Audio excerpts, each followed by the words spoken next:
The title for Miss South Africa 2014 goes to Rolene Strauss.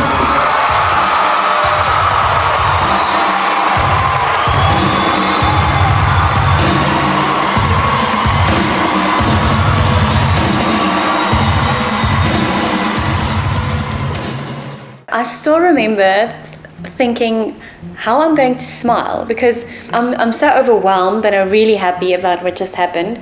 But I know that I have a certain way of smiling when I'm really happy that is not very beautiful. So I smile like this. And all of my Miss South Africa pictures look like that. So I know that I was really happy about what happened, but I know that, that I didn't look very beautiful when they crowned me because I smiled like this the whole time.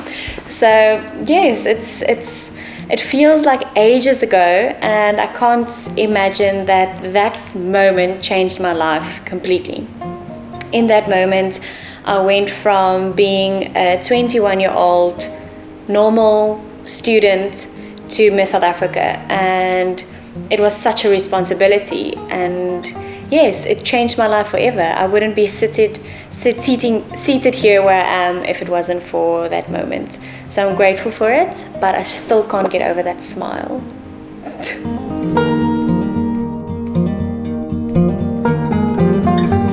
This moment really changed my life forever.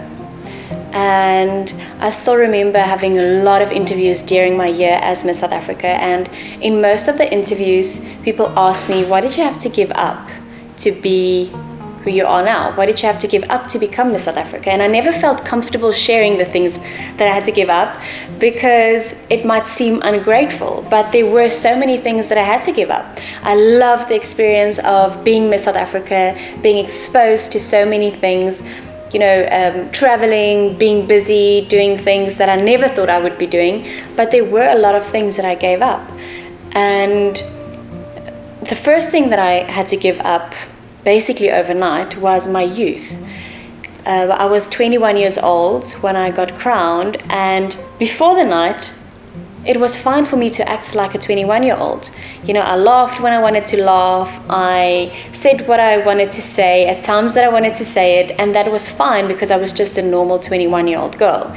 And as soon as I won, I had to leave all of that behind, and I wouldn't say I had to fit into a certain box, but I couldn't eat what I wanted to do. I couldn't eat what I wanted to eat in front of people, in front of cameras. I had to be very careful of what I wanted to say. I basically grew up within a few hours, and that's the one thing that I had to give up. Sometimes I'm still wondering, what would I've done if I didn't win Miss South Africa? Would I've been able to enjoy my youth for a bit longer? I am a very mature person, and since a young age I've been like that, but there are certain things that I couldn't do because I won Miss South Africa. Another thing that I had to give up on was probably curly hair and flat shoes, because at that stage it wasn't okay for me to wear my naturally curly hair to events. And it wasn't necessarily because of what other people thought about me wearing my naturally curly hair. I just felt, I'm Miss South Africa, I have to put in effort to be able to look like Miss South Africa when I go to events. So I just felt that when I wear my hair curly, I didn't put in a lot of effort to become Miss South Africa. So I gave up wearing my curly hair. I don't think I've ever worn my curly hair to an event while I was Miss South Africa. Never, ever, ever. I never wore flat shoes. I still remember getting home to my Miss South Africa apartment, and it was more painful to take off the shoes and walk barefoot than it was to wear the shoes, because my feet were just so comfortable and so used to wearing high heels. So I gave up all of that, and I still like wearing high heels. But now I have the choice. That's where the difference comes in. I have the choice. I can wear flat shoes when I wanted to. I can wear high heels when I want to. And yes, I had to give up my curly hair and my flat shoes. And I entered Miss South Africa twice. The first time was in 2011. I was 19 years old. I was a young girl. I couldn't speak English very well. And what happened to me during one of the interviews with the judges was I just couldn't think of the English words to say. I still remember they asked me, what do you think is the biggest mistake a Miss South Africa can make? And I wanted to say the biggest mistake a Miss South Africa can make is to try be someone else when she wins Miss South Africa. And in a way, that is the answer that I wanted to say, but I just couldn't say it. I believe that one of the biggest mistakes a Miss SA can make is to This may sound crazy, but my favorite task was definitely the one answering the questions on stage, because I grew a lot through that and I became more emotionally intelligent. And since that day, I had a fear of speaking English in public. And I still remember feeling that this happened to me now. I have to get over it before the final, because, if you are in the top 5, you have to answer this exact question, or you have to answer a question on stage in front of thousands and thousands of people watching Miss South Africa. And the worst part was that I didn't get over that. And as a 19-year-old girl, I was part of the top 5 in Miss South Africa 2011. It was the year that Melinda Bam won Miss South Africa. And what happened to me during a small interview in front of the judges happened to me on stage. And I still remember all of the people in the crowd saying boo. That is exactly what I heard. Boo, boo, boo. And the presenter had to, calm everyone down and say, give her another chance. Give her another chance. And I still remember thinking, I've screwed this up. I'm definitely not going to win.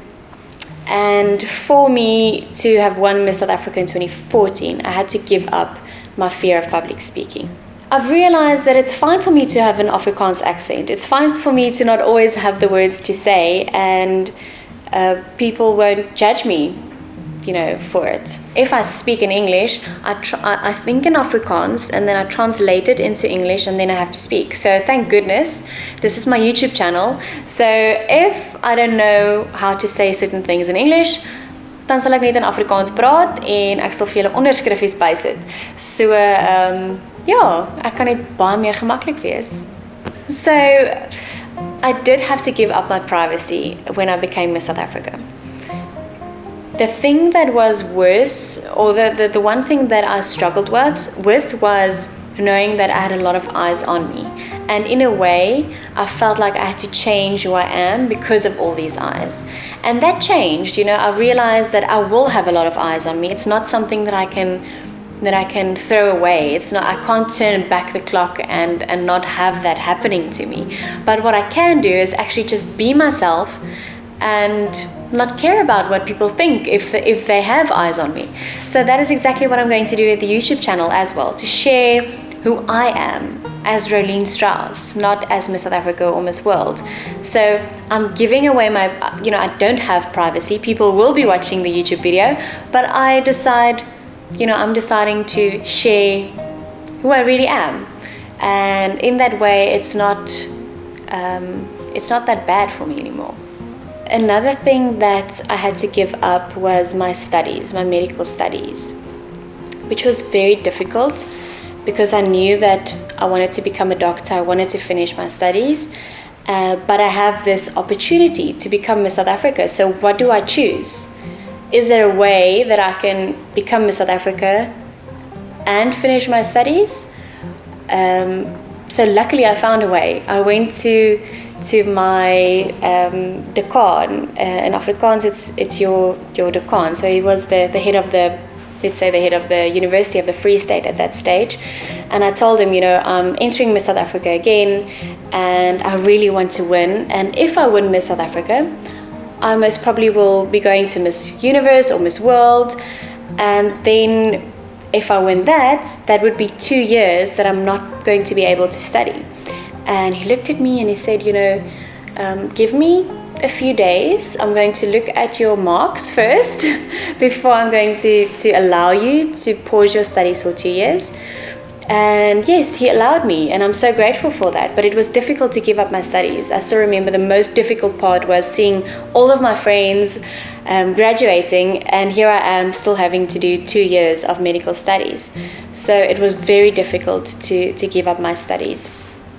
And I went through a very difficult time as Miss South Africa when I lost my routine and I couldn't eat the way I was used to eating. I couldn't exercise the way I used to exercise. And this was probably the most emotional time of my Miss South Africa experience, because I was used to getting up at a certain time in the morning, going to gym, going to hospital, going to class, coming back, packing my food beforehand, and that disappeared. Even though people expected me to be in the best shape of my life as Miss South Africa, I just couldn't, because I didn't have the time to prepare my meals. I didn't have the time to go to gym.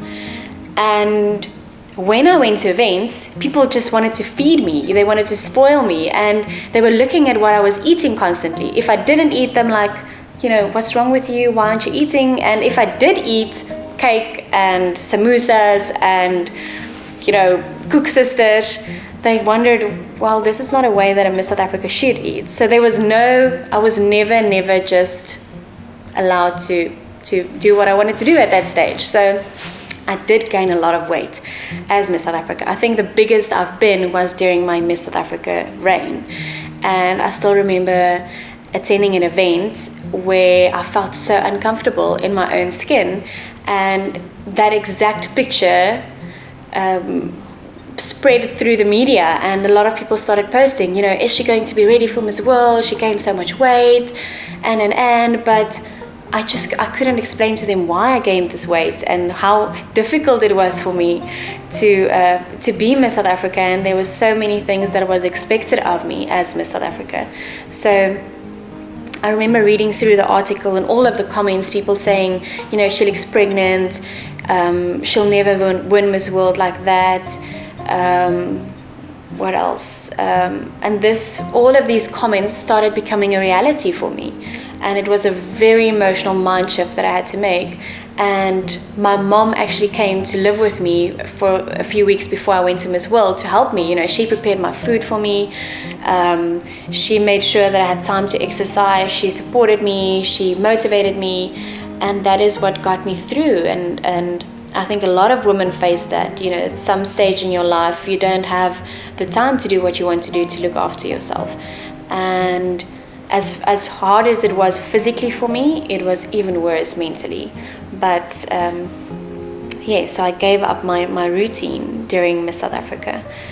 And even though all of these things happened and I had to give up all of these things, I wouldn't have changed it for the world, because it was an experience that changed my life for the better. And even though it is such a huge responsibility, it is an honor in the same sense. So I started looking at that as it being an honor to be Miss South Africa, rather than, people are looking at me all of the time, I have to do everything right. So yes, in my own words, I became more emotionally intelligent. So thank you so much for watching this video and for allowing me to share some of the things that I have never done before. Some of the things that I've dodged as Miss South Africa, like what I had to give up in order for me to become Miss South Africa. So moet my glad nie verkeerd verstaan nie. Ek is so dankbaar vir alles wat met my gebeur het. En daar is seker goed wat ek moes opgee, maar as ek dit weer moes doen, sou ek dit weer gedoen het. So thank you once again for watching, and if you liked what I shared, what I told in this video, you might like the next video where I'm telling you a bit more about my time as Miss World.